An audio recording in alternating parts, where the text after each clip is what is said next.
Welcome back to the Compliance Kitchen. In today's episode, I want to review a recent OFAC settlement with a Hong Kong offshore trading and trade financing company. So on January 11, 2022, OFAC announced the settlement. It's with a company called Sojitz Hong Kong Limited. And according to the press release, the company agreed to remit approximately $5.2 million to settle its potential civil liability for apparent violations of the U.S.-Iran sanctions. The release tells us that the apparent violations took place when the company made payments that were denominated in U.S. dollar, and the payments went through the U.S. Financial system. These payments were in exchange for Iranian origin polyethylene resin and were destined for the resin suppliers' banks in Thailand.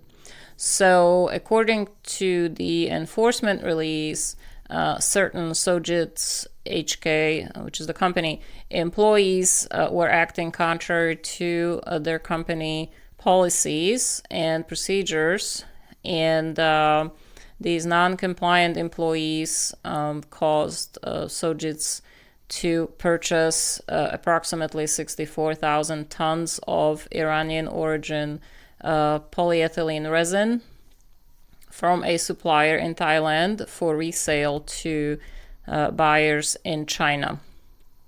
Now, under the terms of the trading agreement that was underlying this transaction, Sojitz paid the purchase price by wire transfer to the Thai supplier upon the supplier's shipment of the product to the Chinese buyers. Throughout the course of this transaction and the trading relationship, Sojitz made 60 separate US dollar payments from its Hong Kong bank to the Thai supplier's bank in Thailand, transferring a total a little bit over $75 million. Each of these US dollar payments were processed and settled through multiple US financial institutions, including the US correspondent banks of the Hong Kong and Thai banks. So in order to proceed with the transactions, what happened, the non-compliant employees at Sojitz had to circumvent the company's policy, and they omitted the supplier's Iranian country of origin information from relevant transactional documents, including by requesting that the Thai supplier make no reference to Iran on the bills of lading.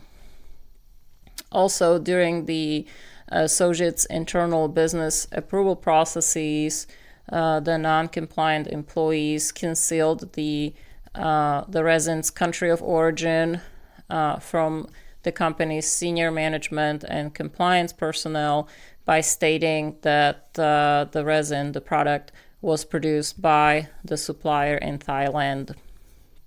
Now, by the money channeling through U.S. banks and the U.S. financial system, Sojitz caused the payment processing U.S. financial institutions to also engage in and facilitate prohibited financial transactions related to goods of Iranian origin.